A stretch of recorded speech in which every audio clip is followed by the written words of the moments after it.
Nous sommes le dimanche 6 octobre. Canal Pourpre se déplace à Lalande car c'est le salon du livre. Donc nous allons à la rencontre des auteurs, des lecteurs et des ateliers qui s'y produisent. Le salon du livre est parti il y a une dizaine d'années quand la bibliothèque était encore dans la salle de Montard, c'est-à-dire une vieille bibliothèque avec des vieilles étagères. Et avec les 20 bénévoles de l'époque, on a considéré qu'il fallait donner un peu plus d'ampleur à la bibliothèque. D'abord, c'est parti de la bibliothèque pour redonner un lieu de culture à Lalande. Ce qui a été fait, puisqu'on est dans une bibliothèque qui est juste en face de la gendarmerie, qui est une bibliothèque départementale et qui a plus de 650 adhérents. Donc une bibliothèque qui commence à prendre une ampleur. Le salon du livre est parti, donc on a fait le premier, on a eu 600 personnes, donc ça nous avait encouragé. Le deuxième, un peu moins, donc on s'est posé des doutes. Et on ne s'est pas découragé et on a bien fait puisque aujourd'hui il y a vraiment un succès exceptionnel de ce salon pour faire connaître des auteurs qui sont de plus en plus connus et qui viennent à Lalande. Il y avait vraiment un manque culturel à Lalande il y a 13 ans, il n'y avait pas une bibliothèque qui était très ancienne. Et puis le livre, c'est une histoire, c'est une rencontre, c'est des échanges. Je veux dire, aujourd'hui, s'il n'y avait personne à Lalande, on n'échangerait pas, donc on échange avec des auteurs. Il n'y a pas que les auteurs d'ailleurs, il y a la façon de relier les livres, la façon de faire du papier avec l'association au fil du temps, etc. Il y a autour du livre, il y a un véritable engouement. Et puis tout est parti, il faut le dire, grâce à une vingtaine de bénévoles qui ont vraiment assisté les élus dans leur mission de culturelle, avec un budget quand même qui est conséquent pour le salon du livre, hein, puisqu'on accueille les auteurs, ils ne sont pas tous gratuits. Donc on met un peu d'argent, on met de l'argent dans ce salon, mais sans regret. Cette année, nous avons 73 auteurs. Le dernier salon, nous en avions 46. Donc chaque année, enfin au moins tous les 2 ans, nous essayons d'évoluer au niveau du salon du livre afin de satisfaire un plus grand nombre de lecteurs en fait. Voilà, alors c'est un travail de très longue haleine, c'est un travail d'une année. Donc nous avons un petit listing d'auteurs et puis de bouche à oreille, nous arrivons à avoir d'autres auteurs. Cette année, j'ai eu la possibilité d'inviter des auteurs au point de vue nationaux. Des auteurs nationaux, donc on espère progresser encore dans l'avenir à ce niveau-là. Ce sont des auteurs régionaux et également des départements limitrophes en fait. Hein. Il nous en vient un peu de partout, département 47, 37, la Vendée, quand même Limoges. Bon, c'est quand même assez étendu malgré tout. J'ai contacté la documentaliste du collège, Hélène Galichet, en lui demandant s'il y avait possibilité que les élèves participent à notre salon du livre au travers de l'élaboration d'une affiche. Donc à partir de là, des élèves se sont présentés et ont effectué cette affiche et il y a des prix qui seront remis donc à 16h30. C'était quoi le thème pour cette affiche? L'histoire des livres, on a fait la préhistoire, le Moyen-Âge et tout. On a essayé de représenter l'histoire. Mireille Calmel, donc qui est l'invitée d'honneur donc pour ce salon du livre à Lalande. Est-ce que vous connaissiez Lalande et comment vous êtes retrouvée invitée d'honneur à Lalande? Est-ce que vous pouvez nous expliquer?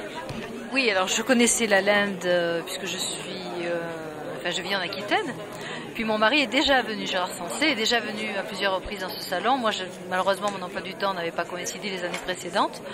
Donc gentiment, ils m'ont invité. Et voilà, et quand je peux me déplacer, c'est avec un grand plaisir pour rencontrer mes lecteurs. D'accord, donc vous venez peut-être de sortir un livre en particulier? J'ai sorti le deuxième cycle de la grande saga sur Aliénor d'Aquitaine que j'ai commencé il y a 10 ans et qui s'appelle Richard Cœur de Lion, l'ombre de Saladin, mais je l'ai sorti au mois de mars, voilà, donc ça date un petit peu déjà. Vous êtes spécialisé dans une période donnée? Comment c'est venu alors cette écriture romancée et historique? C'est venu d'un coup de cœur pour le château de Geoffrey Rudel, qui était un troubadour contemporain d'Aliénor d'Aquitaine. Quand je suis arrivée à Blaye, il y a maintenant presque une trentaine d'années, et j'ai eu un coup de cœur, et puis j'ai mis un petit peu de temps pour écrire le lit d'Aliénor, pour raconter cette histoire d'un troubadour à la cour d'Aquitaine, et puis ce personnage d'Aliénor d'Aquitaine absolument fabuleux. Et puis j'ai envoyé mon manuscrit chez un éditeur parisien, Et il y a eu 1 million de livres vendus dans la foulée, ce qui fait qu'à partir de là, j'ai pu continuer à écrire, à faire ce que j'aimais, à vivre de ma plume. Et la magie a commencé comme ça et continue aujourd'hui encore. Dans ce genre de roman, moi je me demande toujours quelle est la part de la vérité historique et est-ce qu'on apprend vraiment, enfin voilà, qui est un peu comment on se débrouille entre peut-être des choses qui ne sont pas vraies et des choses qui le sont. Il y a à peu près 70% de vérité historique dans mes livres, voire même davantage suivant les titres. J'essaie d'être au plus près de la vérité. C'est pour ça qu'il y a énormément de recherche, un travail de recherche qui représente à peu près 3 ans de travail en amont de chaque livre, que je ne suis pas seule à effectuer parce que sinon je n'écrirai jamais. Donc je m'entoure de gens compétents pour déchiffrer des archives qui datent du Moyen-Âge. C'est pas forcément des chroniques qui datent du Moyen-Âge. J'ai pas les capacités moi pour le faire, donc je m'entoure de gens compétents pour ça. Et puis une fois que j'ai réuni toute cette documentation, à ce moment-là je peux écrire en restant, je vous dis, aussi au plus proche de la réalité, mais aussi au plus proche des légendes, puisque je travaille beaucoup avec les légendes associées à cette époque-là, puisque les légendes nourrissaient la vie. Ce que nous on a appelé des légendes, c'était le quotidien de ces gens-là. Par exemple, toute la légende arthurienne, elle est née sous le siècle d'Aliénor, elle est née à la cour d'Aliénor d'Aquitaine, parce qu'Henri Plantagenet a fait rechercher le tombeau d'Arthur, a retrouvé Excalibur, et que Richard Cœur de Lion a emmené Excalibur à la croisade, à la 3e croisade. Donc ça fait partie de l'histoire, puisqu'on a des chroniques qui l'attestent, et en même temps, ça a donné naissance à toute la littérature arthurienne qu'on connaît aujourd'hui, et ça c'est la légende. Donc moi j'aime marier les deux, remettre la légende dans le contexte historique, de manière à ce que la magie ne soit pas de la magie pour la magie, mais la magie que les gens prêtaient aux événements et aux lieux et aux choses de cette époque-là. Voilà.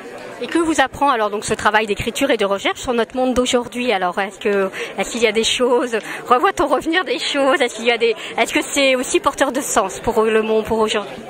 Évidemment, puisque vous savez, quand on travaille sur la croisade, comme c'est le cas en ce moment pour moi, on ne peut pas s'empêcher de penser à tout ce qui se passe au Moyen-Orient et ailleurs. Donc je veux dire, il y a des... Voilà, oui, on retrouve des choses. On va de nouveau, je pense, avant longtemps, cesser d'avoir une identité française pour venir, non pas en duché, mais en région. Et les régions, qu'est-ce que c'est sinon les comtés d'autrefois, les duchés d'autrefois, voilà, du Moyen-Âge. C'est un siècle dans lequel, je pense, beaucoup de femmes se seraient peut-être... Là, vous présentez les publications du CDDP. L'objectif, c'est celui-là et peut-être de nouer des contacts avec des auteurs locaux. Comment ça se passe concrètement? Alors, particulièrement pour la Linde, on privilégie le côté occitan puisqu'il y a une forte demande de la bibliothèque municipale de la Linde et de l'IDI qui est l'organisatrice. Donc il y a toute une partie sur l'occitan et toute l'autre partie c'est sur l'histoire des arts et il n'y a rien de pédagogique sur notre stand. Ça, ce sont des ouvrages pour faire apprécier les œuvres d'art à des élèves ou des enfants. Et ça, c'est par exemple La Vague de Gouchaï. Et c'est une petite histoire romancée qui va raconter l'histoire d'un jeune pêcheur avec un poisson mythique. Et donc on finit par La Vague de Gouchaï. Il y a la même chose avec Ousmane Sow, Picasso, Degas, Manet, etc. D'accord. Ça fait 3 ans qu'on existe. On est très demandeur de salons en fait du livre parce que voilà, la BD a largement sa place dans tous les salons, tout ce qui concerne la littérature, tout ce qui concerne le livre, voilà. Alors effectivement ça nous fait connaître puisque la Linde est hors de notre secteur en quelque sorte puisqu'on est quand même à 1 heure d'ici, mais voilà, on sait que comme on est seul du département, les gens font aussi le déplacement. C'est vraiment... et puis le salon, ça nous permet de sortir un peu des murs de la librairie. Une librairie, ça doit pas être un lieu fermé. Ça doit pas être quelque chose qui est clos, qui se contente d'accueillir les gens. Il faut arriver à sortir et du coup, c'est très agréable d'être ici. Oui, il y a même des fautes de français. Avec les corrections dans cette idée-là, j'ai un personnage qui parle anglais avec plein de fautes de français, de syntaxe. C'est comme les filiales anglaises. Oui, voilà, c'est ça. Non, filiale à Chine. Vous diffusez principalement à Bordeaux, vous diffusez vos BD ou c'est une diffusion nationale? Comment ça se passe? La diffusion c'est Dargaud. C'est donc ceux qui éditaient Astérix fut un temps, il y a très très longtemps. Non, c'est diffusé dans tout le reste de la France. Après, je tourne de temps en temps dans certains festivals, mais pas exclusivement en fait sur Bordeaux, en fait, pas que la région bordelaise. Après, si la question c'est si j'y travaille à Bordeaux, j'y travaille, mais essentiellement sur la BD, et aussi le dessin animé. Et je suis aussi professeur dans une école après le bac qui forme justement des illustrateurs, des auteurs de bande dessinée, des gens dans le jeu vidéo, dans le montage aussi de vidéos comme vous en fait. J'aime bien toucher un peu à tout en fait. Donc c'est à l'image de la série que j'ai créée aussi, qui est un petit peu très métissée en fait, puisque ça peut faire très jeu vidéo en fait, ça peut faire très dessin animé. Alors je vais vous raconter un petit peu comment est l'univers. En gros, Malice et Catastrophe, c'est à partir de 8 ans. Je dirais même plus, même si on ne sait pas lire, parce qu'il y a beaucoup de choses à regarder dans les images, il y a des jeux à l'intérieur même, et c'est un univers ouvert qu'on peut se réapproprier. Et je dirais qu'en fait, c'est à partir de 8 ans, c'est pour les enfants et les grands-enfants. Et si je devais parler de l'univers, c'est un mélange entre Boule et Bill et Dragon Ball. Donc franco-belge et manga, et après bon, c'est un truc un peu survitaminé en fait, ça bouge beaucoup, c'est un peu délirant. Je veux dire là, je ne dirais pas comme ça, mais je suis un peu plus délirant, donc c'est à l'image de ce que je suis en fait. On m'a menacé de graves représailles si je ne venais pas. Non, parce que j'ai passé 4 beaux mois ici, je commence à connaître les gens, et c'était aussi l'occasion de saluer tout le monde, à la fois les enfants, les adultes, les dames de la JMR, certains professeurs aussi. Donc c'était assez émouvant pour moi, assez évident de revenir. Ça a été l'occasion aussi de faire découvrir la ville à Sandrine Bonini, une amie dessinatrice qui est là, et de revenir avec ma copine qui s'appelle Colline et qui sort son premier livre jeunesse. Alors moi je suis illustratrice et auteure, donc j'écris des albums pour les enfants et aussi une série de romans jeunesse, donc à partir de 8 ans que j'illustre aussi. Alors moi je débute, donc je n'ai fait qu'un livre jeunesse, un petit roman. D'accord. Qui s'appelle Apprendre à ronronner. Apprendre à ronronner, d'accord. Oui. Et c'est pour quel public? Alors public jeunesse, c'est-à-dire à partir de quel âge? C'est pour les enfants du primaire entre 7 ans et 10 ans à peu près, les enfants qui lisent déjà tout seuls. Il y a beaucoup d'éditeurs qui l'ont refusé, mais j'ai eu la chance de trouver un éditeur qui l'a accepté rapidement. Alors moi je travaille principalement sur des projets que je propose et rarement sur des commandes. Alors c'est vrai que c'est pas toujours facile. Ça arrive qu'un projet soit refusé plusieurs fois avant d'être accepté chez quelqu'un. C'est vrai qu'il faut pas se décourager, il faut insister, prendre en compte les remarques qu'on nous fait, mais ne pas perdre confiance dans les projets qu'on propose, parce que bon, ils sont originaux. Et il faut trouver la bonne personne, c'est quand même un rapport très important d'éditeur à auteur qui saura le comprendre et l'éditer dans le bon sens. J'ai principalement une maison avec laquelle je travaille depuis le début et à qui je propose généralement en premier mes ouvrages. Et j'ai 2-3 autres éditeurs avec qui je travaille de manière plus parcimonieuse, mais et je suis toujours très contente de rencontrer une nouvelle maison d'édition, bien sûr. Donc vous êtes plutôt spécialisé dans les périodes de guerre ou... En fait, on a ici 2 témoignages complètement différents. Enfin, on a 2 témoignages. Ce sur la Deuxième Guerre mondiale, c'est le témoignage d'un résistant. C'est un monsieur que j'ai pu rencontrer et j'ai enregistré son témoignage. Donc j'ai plusieurs heures d'enregistrement audio. Et à partir de son témoignage, j'ai pu retracer tout son parcours et que j'ai complété, remis dans un contexte historique pour pouvoir apporter des précisions sur ces faits. Et le témoignage sur la Première Guerre mondiale, par contre, c'est un témoignage photographique d'un médecin qui a passé 4 ans dans les tranchées.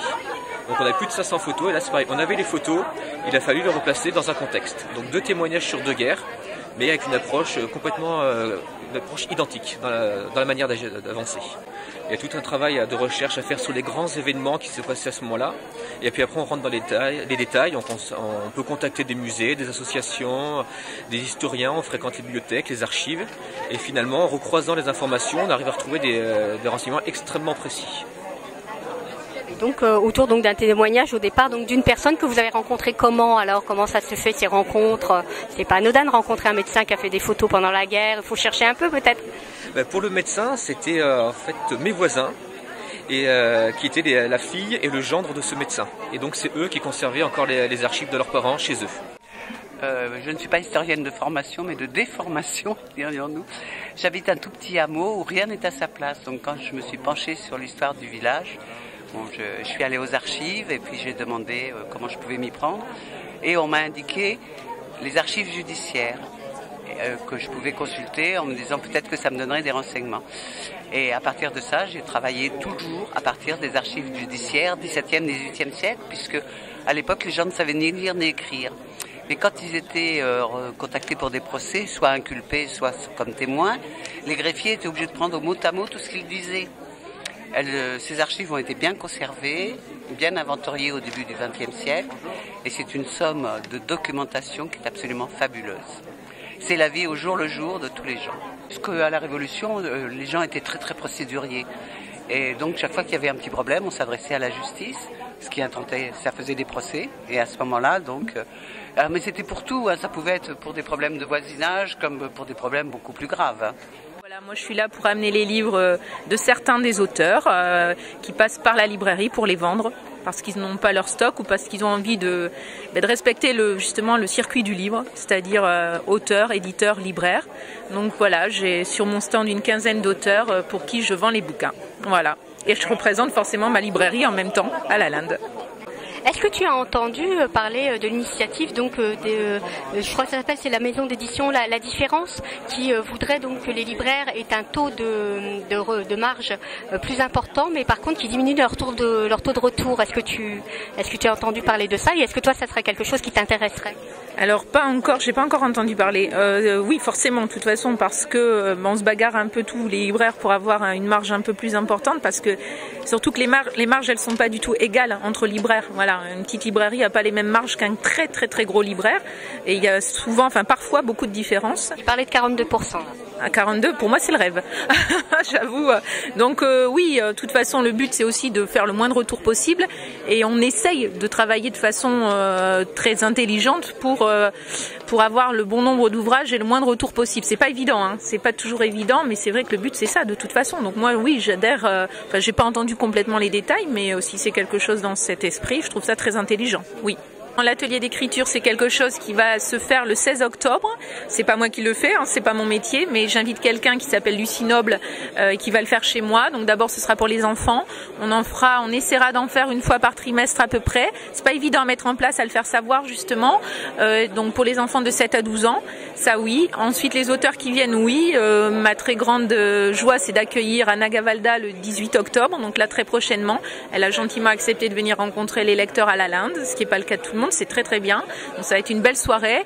Après il y a plein d'autres choses prévues, j'essaye de faire des choses très régulièrement. Il y a un artiste qui s'appelle Philippe Levelli, compagnie Pierrot Noir, qui va venir nous réciter, si on peut dire, ou nous jouer même des textes de Gaston Coutet. Ça, ce sera au mois de novembre.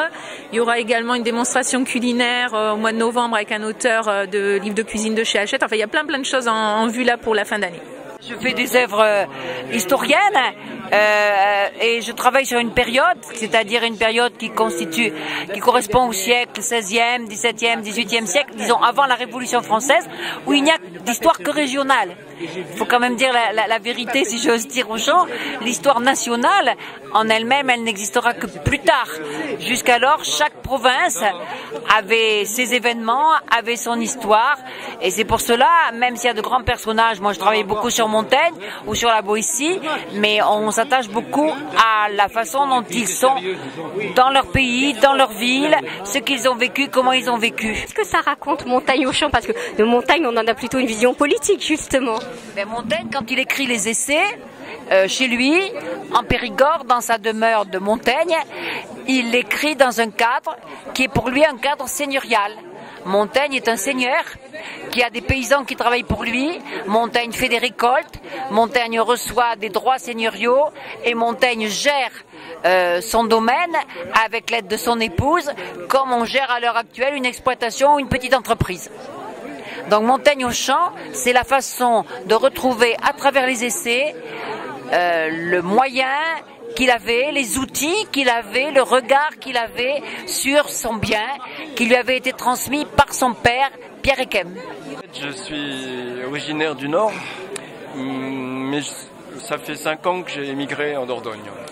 Voilà, donc la bibliothèque de la Linde et la librairie Grain d'Or, j'ai bien voulu m'accepter avec mes thrillers et mes polars ch'timi, écrits en français, je précise, dans la langue de Molière. Mais ce sont des histoires qui se passent dans le Nord. Nous sommes une association de médiateurs du patrimoine et sur donc nos sites là où on travaille, mais aussi lors de journées un petit peu spéciales comme aujourd'hui, on peut faire donc des animations qui ont attrait à diverses activités du patrimoine. Et l'objectif peut-être plus général de l'association, alors parce que là donc vous êtes sur une intervention sur la calligraphie, mais j'imagine que ça a un objectif plus vaste. On a plusieurs thèmes à travers les sites dans lesquels on travaille. Donc c'est patrimoine industriel au Moulin de la Rouzic, à la filature de Belvès aussi, plutôt en allant vers Sarlat par rapport à ici. Et puis le patrimoine naturel au parc panoramique de Limeuil. On parle de sujets plutôt patrimoine humain que les moines ont connu, puisqu'on travaille autour d'une abbaye.